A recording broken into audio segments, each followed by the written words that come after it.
এটা হচ্ছে গিমা শাক। গিমা শাক ভাজির গোপন রহস্য দেখাবো।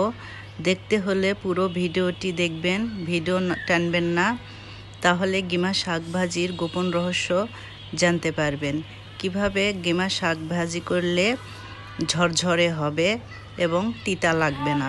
আমার এই ভিডিও থেকে কিছু শিখতে পারলে বেশি বেশি কমেন্টস করবেন। আলু যখন ভাজা ভাজা হবে তখন গিমা শাক দিব।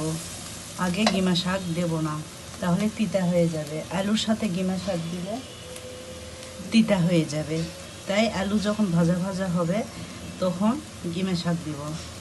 আর আমি পেঁয়াজ একটু রেখেছি, এই গিমা শাক দিয়ে আবার একটু ভাজা ভাজা হওয়ার পর আবার পেঁয়াজ দেব, তাহলে আর তিতা লাগবে না।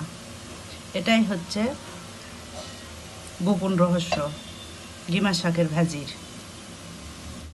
এখন বাকি যেটুকু পেঁয়াজ রেখেছিলাম সেই পেঁয়াজটা দিয়ে দেব, দিয়ে আবার ভেজে নেব, তাহলে আর তিতা লাগবে না। গিমা পেঁয়াজ পরে দেওয়া পরেও ভাজিটা কত সুন্দর হয়েছে, ঝরঝরে হয়েছে। এটাই হচ্ছে গিমা ভাজির গোপন রহস্য।